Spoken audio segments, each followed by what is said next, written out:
On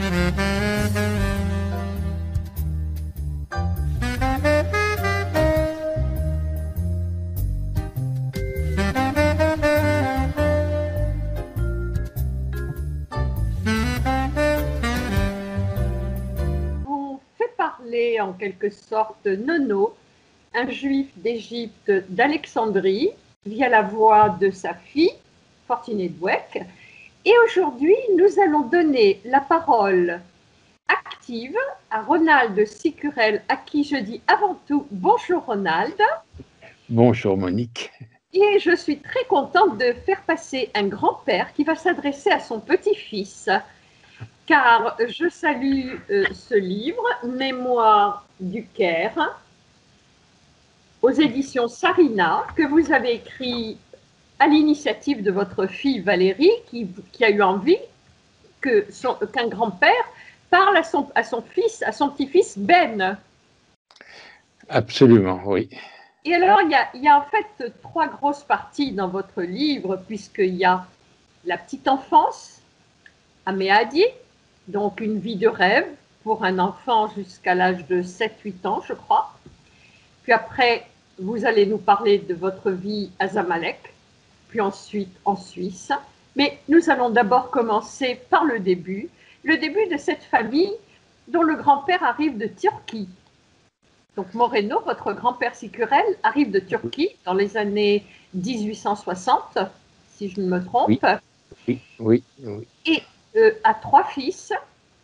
Et il crée les magasins Sicurel qui sont de réputation mondiale. Je dois vous dire que moi qui ai grandi en Tunisie, j'en entendais parler puisqu'il y avait le Monoprix, le fameux Monoprix qui appartenait à votre tante Lily. Oui, tout à fait. Alors, vous allez déjà démarrer en nous parlant un petit peu de vos parents. Donc, il y a Salvatore et Huguette.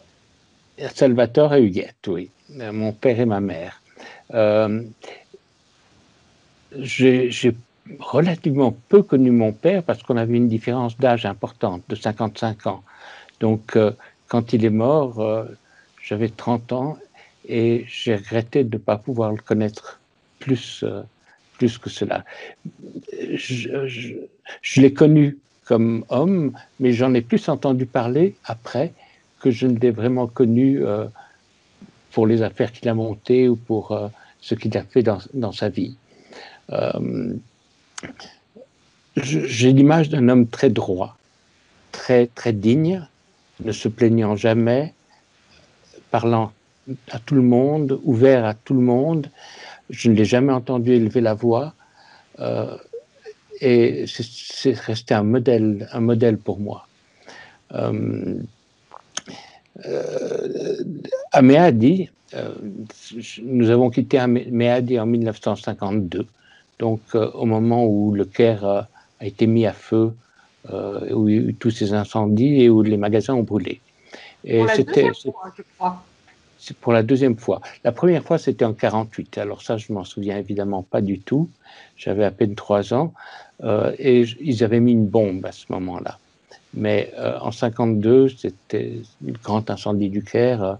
Beaucoup de magasins ont brûlé, les hôtels, tout ce qui appartenait à des familles d'origine européenne ou semble-t-il européenne a été mis à feu. Et pour moi, c'était, sur le moment, c'était quelque chose que je ne comprenais pas du tout. Je me souviens, j'étais à l'école à Méadi, il y avait une petite école anglaise, et on est venu me chercher en classe, et on m'a dit, tu dois rentrer à la maison. Et un chauffeur m'a ramené à la maison, et je ne savais pas pourquoi, j'étais enfermé dans ma chambre, et je n'avais aucune idée de ce qui pouvait se passer. Mais je sais que je ne suis plus retourné à cette école et que quelques semaines après, on a déménagé parce que la situation devenait, semble-t-il, trop dangereuse pour vivre à l'écart de cette manière. Mais évidemment, Méadi, c'était le rêve parce que nous avions une villa qui était au bord du désert. Et ça, c'est des images qui m'ont marqué. Je pense que tous ceux qui ont connu le désert et qui ensuite ne l'ont plus retrouvé ça a dû les marquer. Ces longues promenades dans le désert avec mes cousins, ma sœur, les nurses, c'était quelque chose d'absolument formidable. Et puis ces grands anniversaires, ces grands goûters, parce que vous tenez à préciser que pratiquement chaque enfant avait sa nurse. Ah oui, chaque enfant avait sa nurse, voire deux nurses. Et les enfants étaient assis autour de la table et dans une deuxième rangée, derrière, il y avait les nurses qui s'occupaient de que les choses se passent bien. Et que...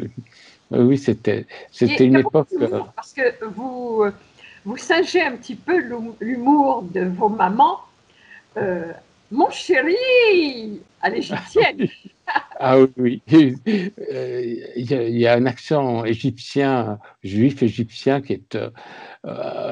ça ressemble un petit peu des fois à l'accent libanais, mais il est incroyable. Il est d'une chaleur, d'une richesse. L'arabe égyptien, l'arabe libanais, indépendamment du gueux, le gimel qui devient le jeu, qui devient un gimel, se rapproche beaucoup parce que c'est de l'arabe fortria. C'est donc, ça se rapproche de plus en plus de l'arabe littéraire, en fait.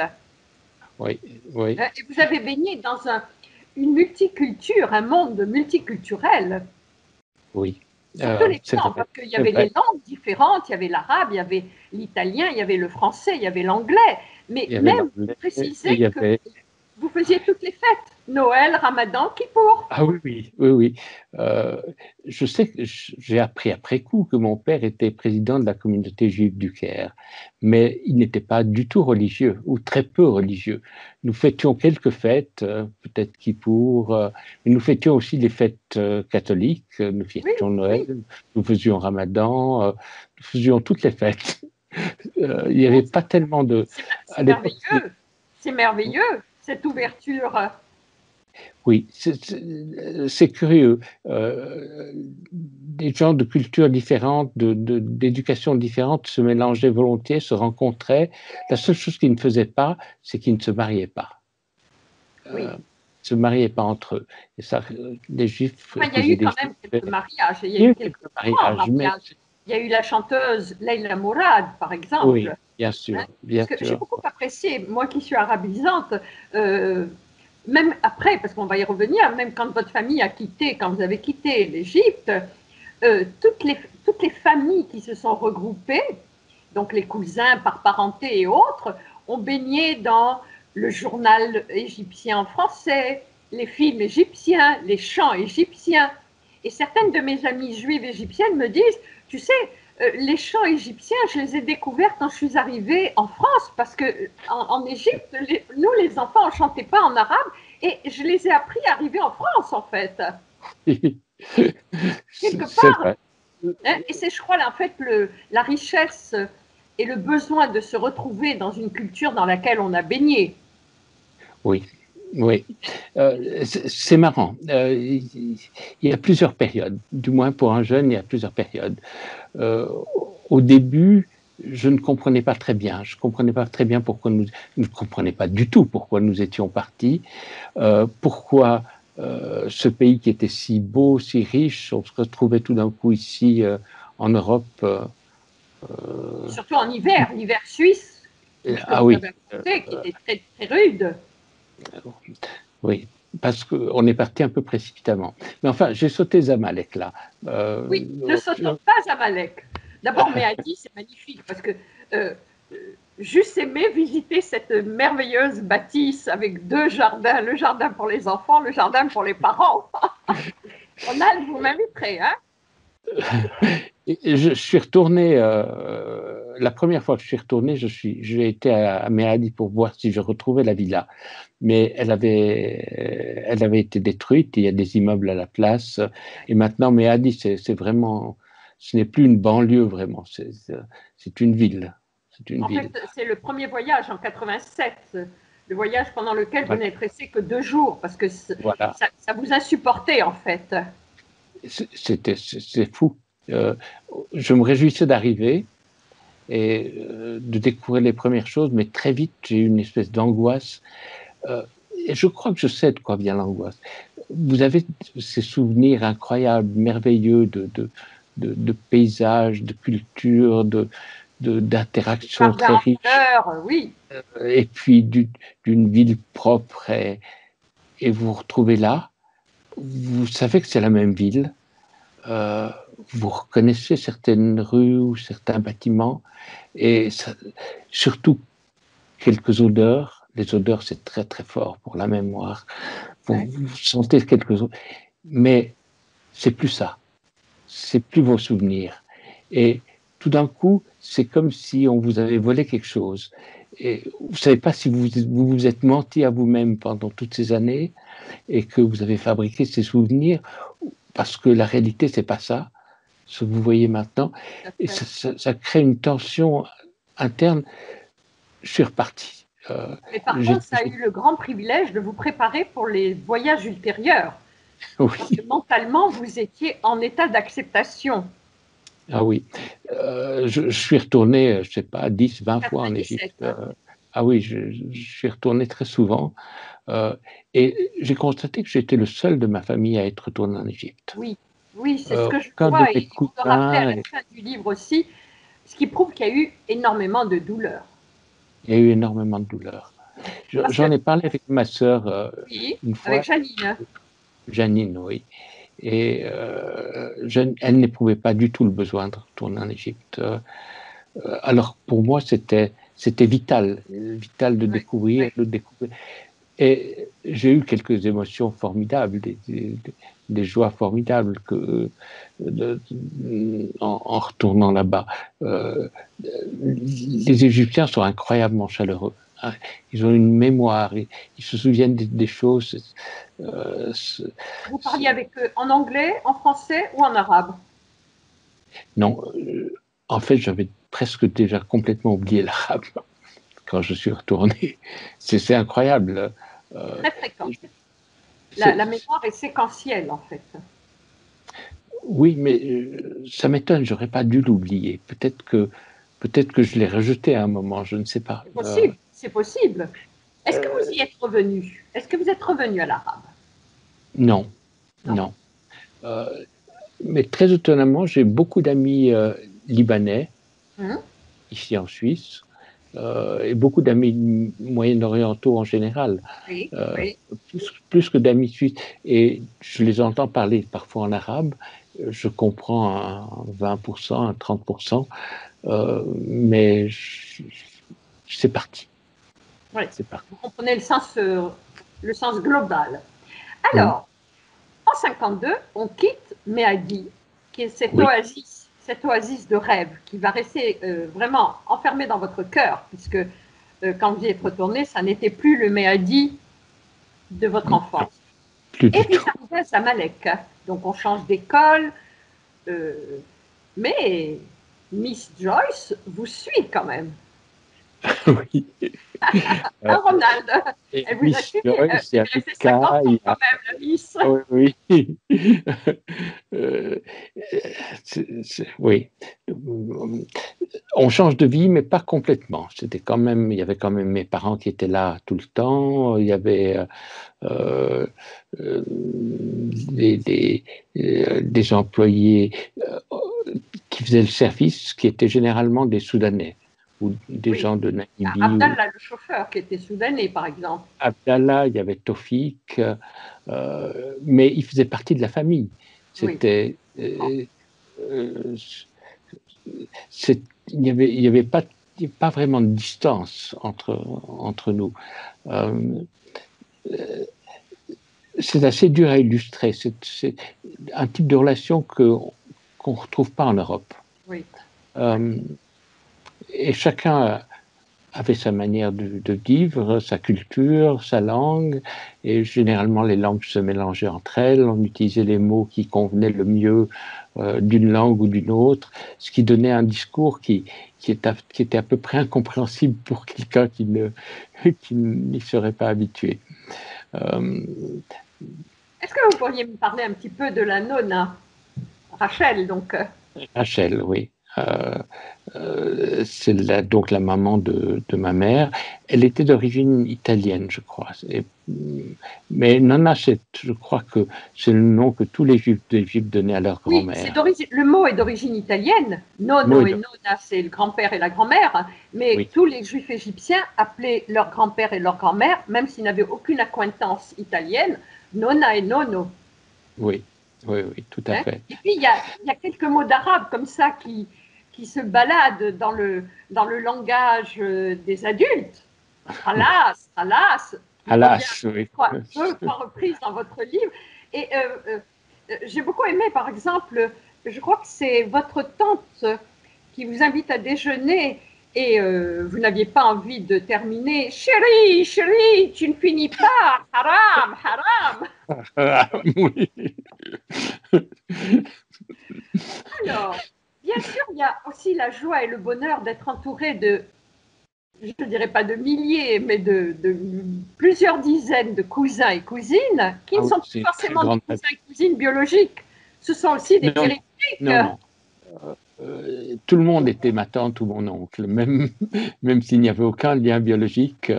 Je ne rencontrais que des oncles ou des tantes. Les Lebovitch, ce sont des amis de vos parents, mais c'est tonton et tata. Oui. Et ça, c'est. Alors, j'ai découvert, parce qu'il y a des odeurs, comme vous disiez, et les odeurs sont très prégnantes, il y a une boisson, je ne sais pas si ça existe toujours en Égypte, l'arsous à base de réglisse. La ressousse, oui. Est-ce que ça existe? Est-ce que vous l'avez retrouvé? Non, je ne l'ai pas retrouvé, mais je sais qu'il y a toujours des marchands d'arressous. Et en fait, des fois, j'ai envie d'arressous que je n'ai pas bu depuis l'âge de 10 ans ou 12 ans. Mais oui. Et je ne sais pas où le trouver. Mon Dieu, ce que ça doit lui manquer. Oui, oui. Non, il y a des boissons, des mets, tout cet aspect gustatif et olfactif a disparu. Et même les odeurs au Caire maintenant ne sont plus du tout ce qu'elles étaient avant. Avant, à Zamalek, on habitait au bord du Nil, sur d'une des branches. Devant les foulouks devant vous, devant votre balcon, c'est une merveille. Oui, oui. Ben, elle passait plus de l'autre côté de l'île. Là, on était de la branche étroite qui contourne l'île. Mais enfin, il y en avait quand même. Et la rue était bordée d'eucalyptus. Et cette odeur d'eucalyptus était tellement présente. Ça reste une de mes odeurs les préférées maintenant. Des fois, on descendait, on sortait le soir se promener le long de cette rue dans ces odeurs d'eucalyptus. Oui, c'était d'excellents souvenirs. Et alors, il y a aussi, je vais vous rappeler un souvenir qui, à mon avis, est très prégnant encore dans votre mémoire, c'est le cabanon de votre tante, à Agami. À Agami, oui. Là aussi, je ne sais pas ce qui vient de ma mémoire véritable et ce que j'ai imaginé après coup. La mémoire est absolument. Oui, oui, on construit beaucoup de choses parce qu'on ne se souvient plus de l'événement original, on se souvient de cette souvenue de l'événement originel. Alors, ça fait un peu comme le téléphone arabe, ça se détériore ou ça s'améliore avec les passages. Mais je me souviens bien de ce cabanon. Je me souviens que il donnait directement sur la plage à Agami. On jouait sur cette plage. J'ai d'ailleurs quelques photos qui me guident encore. On jouait sur cette plage et le personnel nous apportait par exemple des oursins, et on mangeait des oursins frais sur la plage ou des boissons, toutes sortes de boissons. On buvait beaucoup de limonade en Égypte. Oui, de gazeuse. De gazeuse. Et alors, également, en 50, par exemple, c'est un peu prémonitoire, vous faites un voyage en Europe parce que vous aviez l'habitude de voyager avec vos parents, et on vous met, Janine et vous, dans des homes d'enfants en Suisse. Et alors là, il y a un paragraphe qui est délicieux parce que vos parents viennent vous rejoindre et vous demandez à manger des caramels et on vous répond « Mais c'est mauvais, chérie, pour les dents. » D'accord, ce chéri, j'adorais. Mais on demande à Janine, que veux-tu comme goûter? Et Janine, sans se démonter, du caviar. Alors, Ah expliquez aux oui, auditeurs pourquoi oui. Janine se nourrit au caviar. Oui, plusieurs années de suite, d'ailleurs, on nous avait mis en pensionnat à Villars, dans un home d'enfants qui s'appelait le Chaperon Rouge, qui n'existe plus d'ailleurs maintenant. Mais euh, il y avait des garçons et des filles, et mes parents faisaient un tour en Europe et venaient nous rendre visite euh, au Chaperon Rouge, et évidemment nous sortaient et nous amenaient pour prendre un goûter. Et effectivement, ça me reste très bien, cette chose-là. Ma mère demande à Janine, qu'est-ce que tu aimerais comme goûter? Janine lui dit du caviar. Alors, ma mère était évidemment surprise, et elle a été questionnée, la directrice du home d'enfants, qui lui a dit oui, effectivement, on leur donne du caviar au goûter parce que nous avons le fils du Shah d'Iran qui est présent, et nous recevons tellement de boîtes de caviar que nous ne savons pas qu'en faire. C'est à la mesure de Méadi. Oui, C'est à la mesure de c'était un peu... Méadi. Et alors, malheureusement, les années difficiles arrivent. Et en 56, sans que vous soyez prévenus, parce que les parents ne parlaient pas aux enfants, mais d'une manière générale, pas que chez vous en fait, hein, les enfants assez jeunes ou préadolescents n'étaient pas tenus au courant, et on vous embarque directement pour prendre Oui, un c'était avion. un matin, au lieu d'aller à l'école. Normalement, c'était le chauffeur qui m'amenait à l'école, mais là, c'est ma mère qui m'a habillé, curieusement. Et, avec ma sœur, mon père conduisait la voiture, et on a été directement à l'aéroport. Et il n'y avait pas tellement d'explications, mais on partait. On n'avait Sans pas de votre père, hein. bagages. Ronald, sans votre père. Oui, exactement, c'est passé comme ça. Et ma sœur a la même mémoire que moi, donc je pense que c'est exactement correct. On marchait sur le tarmac, mon père, ma mère, et l'avion de la Suissair était un peu plus loin, et on se dirigeait vers cet avion, les quatre à pied, et il y a deux messieurs qui sont arrivés et qui ont arrêté mon père. Et mon père s'est mis à crier « Courez, courez, courez !» Et ma mère nous a entraînés en courant vers l'avion. Ma sœur pleurait, et on a grimpé dans cet avion et on est parti. J'étais en culotte courte, je me souviens bien de ça, et nous sommes arrivés à Genève de cette manière. Pourquoi est-ce qu'on est parti ce matin-là plutôt qu'un autre jour? La situation était évidemment tendue suite à la guerre. Canal de Suez, en fait. Nasser avait nationalisé le canal de Suez, et la France, l'Angleterre et Israël avaient déclaré la guerre à l'Égypte. Et bien sûr, les gens d'origine européenne et les Juifs, qui étaient toujours soupçonnés d'être sionistes et de favoriser Israël, ce qui n'était certainement pas le cas de ma famille en tout cas, s'étaient vus nationaliser leurs biens et subissaient des pressions très fortes. Certains étaient soit expulsés, soit emprisonnés, soit pour leur donner un visa de sortie, on les obligeait à renoncer à la nationalité égyptienne. Ça n'a pas été le cas pour nous. Certains d'ailleurs, dont votre cousin Paul, sont restés très longtemps apatrides. Ah oui. Et une partie de ma famille qui était au Brésil, Guy Sicurel, sa femme et ses deux filles ont été au Brésil, et ils ont dû signer des papiers comme quoi ils renonçaient à la nationalité égyptienne et qu'ils s'engageaient à ne plus jamais de leur vie revenir en Égypte. C'est terrible. Oui, c'est terrible. Votre famille à vous quatre, vous avez eu de la chance car les relations de votre père, bien qu'il y a eu quand même des années difficiles à Lausanne, puis même à Milan après, parce qu'il y a eu une période, mais une amitié, un des amis de votre père l'a autorisé, enfin l'a aidé à acquérir la nationalité suisse, ce qui était quand même c'était un point important. Ah oui, c'était un point absolument important. À Lausanne, il y avait un magasin qui s'appelait l'Innovation, qui maintenant est devenu Globus. Mais c'était le grand magasin du centre de Lausanne. Qui travaillait avec le grand magasin Sécurel, en fait. Hein. Qui travaillait avec... le propriétaire à l'époque des magasins, qui était un monsieur Mugler, était ami de mon père. Et évidemment, il nous a beaucoup soutenus, tant pour obtenir la nationalité que aussi pour arranger les détails de la vie. Il avait un chalet, par exemple, à Villars, et chaque année, nous allions 1 ou 2 semaines dans ce chalet qu'il mettait à notre disposition.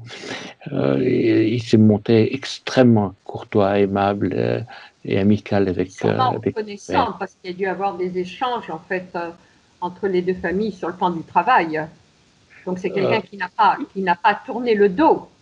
C'est quelqu'un qui n'a pas tourné le dos. Il y a une période difficile parce que il y a un chapitre dans lequel vous rappelez que votre père voulait débloquer une assurance vie qui était en Égypte. On avait exigé qu'il y retourne, donc il avait été obligé de renoncer à ce gros pactole qui aurait sûrement beaucoup aidé la famille. Oui, oui. Je pense qu'il a dû renoncer à beaucoup de choses. Je ne l'ai jamais entendu vraiment se plaindre, mais... Avec le recul, vous avez déduit que... Oui, et puis j'ai aussi appris par d'autres personnes, mais je suis retourné en Égypte plusieurs fois. Le président Sadat avait écrit à mon père en 1976, l'année de sa mort, l'invitant à revenir en Égypte. Mais ma mère a reçu cette lettre et j'ai répondu au président Sadat qu'il était mort il y a 2 semaines avant que la lettre n'arrive. Donc, mais j'ai eu l'occasion de rencontrer celui qui était à l'époque le premier ministre de Sadat, qui était M. Hegazi, et avec qui j'ai entretenu pendant des années des liens d'amitié. Et j'ai été plusieurs fois déjeuner chez lui en Égypte. Je l'ai rencontré dans d'autres parties du monde aussi. Et c'est un monsieur réconcilié un petit peu avec les belles années de l'Égypte. Oui, en fait, vous n'y pensiez pas. Non. Moi, je ne me suis pas disputé avec l'Égypte, jamais. Au contraire, je trouvais que je venais d'un endroit civilisé et que je me retrouvais dans un endroit pas trop civilisé en arrivant en Suisse. Comment se fait-il que ces gens ne parlaient qu'une langue? Comment se fait-il qu'il leur manquait des mots que nous utilisions tous les jours? Ça me semblait beaucoup moins culturellement riche que... Et moins civique. Oui. Donc, je n'avais rien contre l'Égypte. Je me demandais pourquoi on était parti. Ce que j'ai pu avoir contre l'Égypte, c'est seulement ce que j'ai appris après coup. Donc, ça ne m'a pas touché. Ça, effectivement, je me suis toujours senti très lié à l'Égypte. Mon père nous a enseigné, vous êtes accueillis en Suisse, il faut respecter cet accueil, ces gens vous ont ouvert les bras et vous leur devez énormément et il faut les respecter. Et donc on a suivi son conseil. Et c'est vrai qu'ils nous ont ouvert les bras, c'est sûr. Et alors, à Lausanne, justement, toutes ces familles, les familles Carmona, Molho, Ventura, tout le monde se retrouve, les Sétons. Oui. Vous reformez une communauté juive égyptienne, en fait. Oui, une petite. C'est une petite communauté juive égyptienne, mais toute petite comparée à celle d'où nous venions. J'avais un camarade de classe, Victor Gani, par exemple, lui était d'Alexandrie, mais c'est évidemment lié d'amitié aussi. Donc, c'est vrai, il y avait cette petite communauté égyptienne, mais qui s'est ensuite dispersée. Mon cousin Paul est parti à Paris, puis il est parti au Canada et aux États-Unis. Mon cousin Joe était à Paris. Mes cousines étaient au Brésil. Les Lebovitch sont allés au Japon. Donc, tout ça, ça a vraiment complètement explosé. Et peut-être la génération de mes parents a essayé de garder quelques contacts, mais ma génération, très peu. On s'est empressé de former notre propre vie à l'endroit où on était. Il y a un moment où l'idée était présente. Il faut oublier l'Égypte. Il faut construire où on est et créer ses propres. Kadima. Voilà, voilà. Oui, oui. Oui. Mais ces changements, ces voyages, ces rencontres avec différentes cultures, je pense que finalement, ça a été très riche pour moi. Ça m'a beaucoup apporté. Beaucoup apporté. Sûr. Et d'ailleurs, je crois que, parce que votre père vous a appris, d'une manière générale, à positiver, même par rapport à l'Égypte. Parce qu'en réalité, s'il n'y avait pas eu tous ces événements, 52, 56, vous n'auriez probablement pas été dans les mathématiques, vous auriez été à la tête des magasins Sécurel. Oui. Je pense. En fait mon père voulait que je fasse HEC. Et moi, les mathématiques, c'était une chose curieuse parce que je crois qu'il y avait un besoin de certitude. Il y avait beaucoup de doutes sur beaucoup de choses.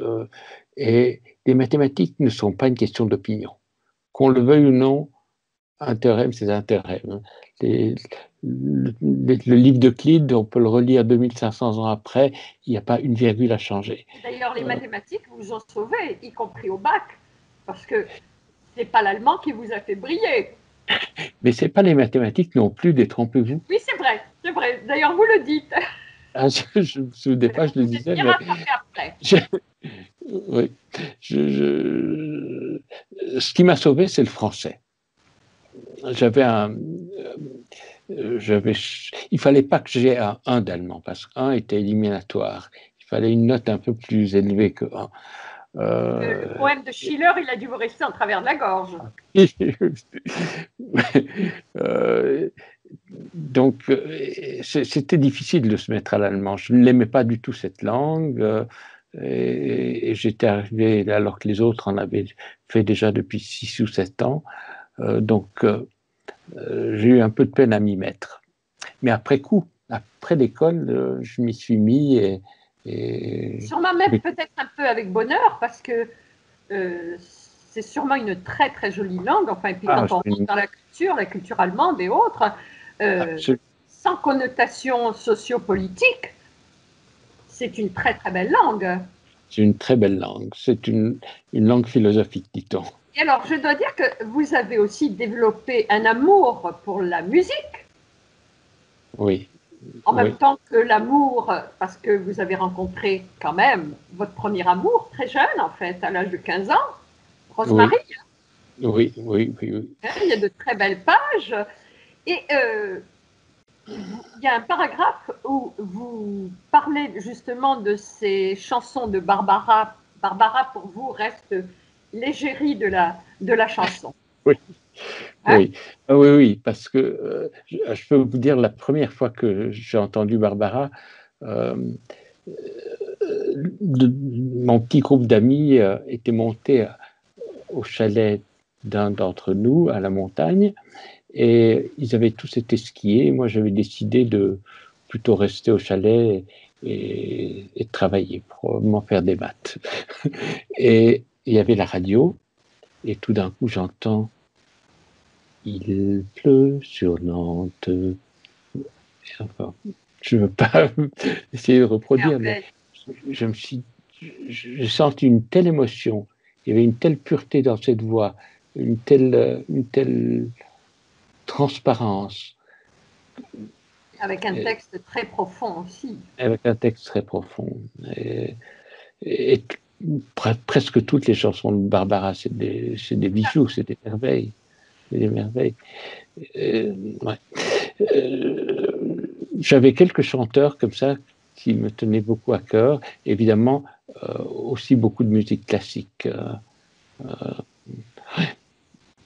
Eh bien, le temps qui nous est imparti avance et Ronald Sicurel, je voudrais avant tout vous dire merci. Et merci pour Ben, parce que Ben doit être très heureux d'avoir les souvenirs d'enfance d'un grand-père juif du Caire. Il vient d'avoir 7 ans.